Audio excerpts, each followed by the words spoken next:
Manasseh was 12 years old when he became king, and he reigned in Jerusalem 55 years. His mother's name was Hephzibah. He did evil in the eyes of the Lord, following the detestable practices of the nations the Lord had driven out before the Israelites. He rebuilt the high places his father Hezekiah had destroyed. He also erected altars to Baal and made an Asherah pole as Ahab, king of Israel, had done. He bowed down to all the starry hosts and worshipped them. He built altars in the temple of the Lord, of which the Lord had said, "In Jerusalem I will put my name." In the two courts of the temple of the Lord, he built altars to all the starry hosts.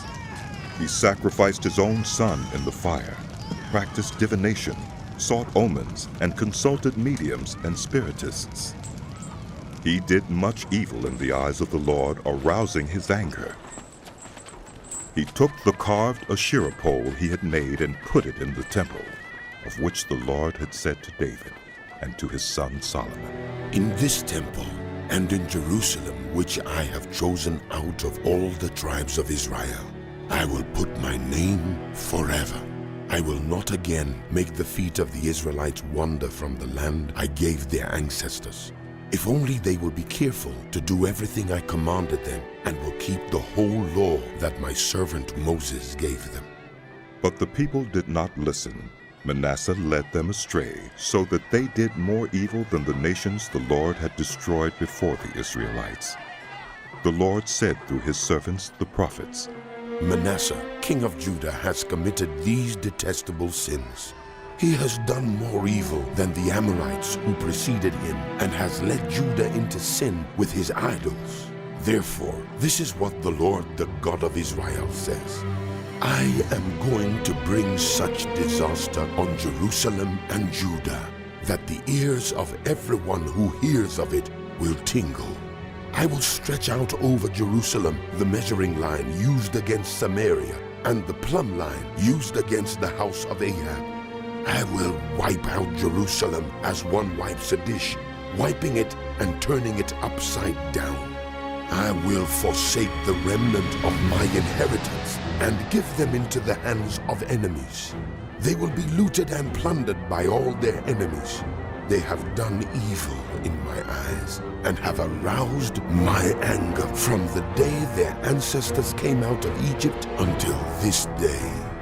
Moreover, Manasseh also shed so much innocent blood that he filled Jerusalem from end to end, besides the sin that he had caused Judah to commit, so that they did evil in the eyes of the Lord.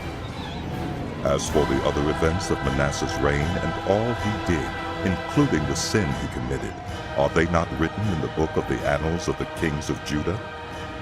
Manasseh rested with his ancestors and was buried in his palace garden, the garden of Uzzah. And Amon, his son, succeeded him as king. Amon was 22 years old when he became king, and he reigned in Jerusalem 2 years. His mother's name was Meshullemeth, daughter of Harez. She was from Joppa. He did evil in the eyes of the Lord, as his father Manasseh had done. He followed completely the ways of his father, worshiping the idols his father had worshipped, and bowing down to them. He forsook the Lord, the God of his ancestors, and did not walk in obedience to him. Amon's officials conspired against him and assassinated the king in his palace. Then the people of the land killed all who had plotted against King Amon, and they made Josiah, his son, king in his place. As for the other events of Amon's reign and what he did, are they not written in the book of the annals of the kings of Judah? He was buried in his tomb in the garden of Uzzah, and Josiah his son succeeded him as king.